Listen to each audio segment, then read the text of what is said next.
నమస్తే, welcome to పూరా local.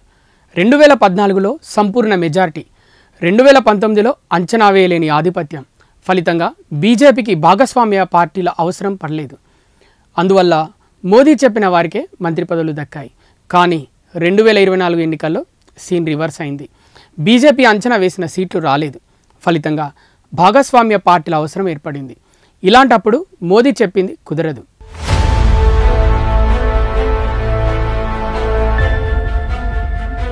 ఈసారి భారతీయ జనతా పార్టీ అధికారంలోకి వచ్చేందుకు ప్రధాన కారణంగా నిలిచింది దక్షిణ భారతదేశం. తమిళనాడులో, కేరళలో సరైన స్థాయిలో స్థానాలు రాకపోయినప్పటికీ కర్ణాటక, తెలంగాణ, ఆంధ్రప్రదేశ్ ఆదుకున్నాయి. దీంతో ఈసారి ఈ ప్రాంతాలకు చెందిన నాయకులకు కీలక మంత్రి పదవులు దక్కాయి. అందులో 2 తెలుగు రాష్ట్రాలకు ఏకంగా 5 సహాయ మంత్రిత్వ శాఖలు దక్కడం విశేషం.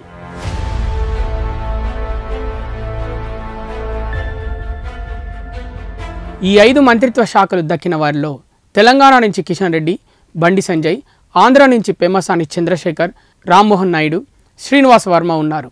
2 రాష్ట్రాలకు ఏకంగా 5 మంత్రిత్వ శాఖలు లభించడంతో సర్వత్రా హర్షం వ్యక్తమవుతోంది.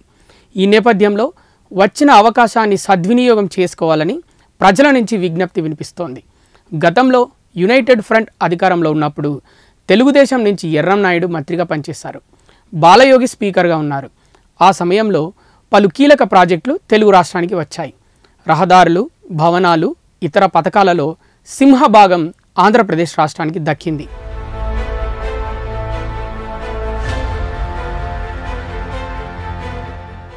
అయితే ఈసారి కేంద్ర ప్రభుత్వంలో 2 తెలుగు రాష్ట్రాలు కీలక పాత్ర పోషిస్తున్నాయి.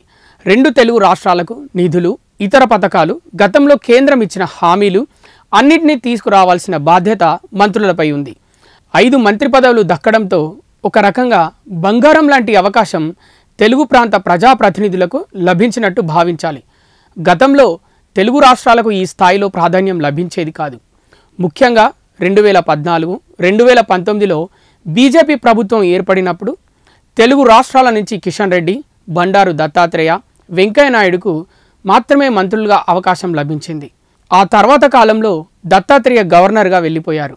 వెంకయ్యనాయుడు ఉపరాష్ట్రపతిగా నియమితులయ్యారు.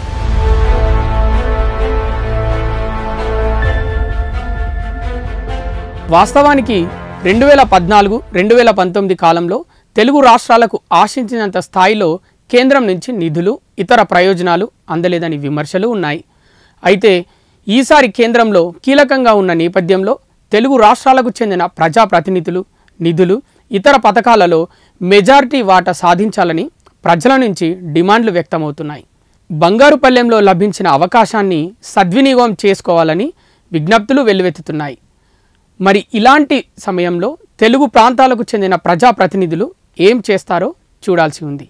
ఒకవేళ వారు కేంద్రం నుంచి నిధులు కనుక భారీగా తీసుకొస్తే అది వారి రాజకీయ జీవితాన్ని కూడా ప్రభావితం చేసే అవకాశాన్ని కొట్టిపారేయలేమని విశ్లేషకులు అంటున్నారు.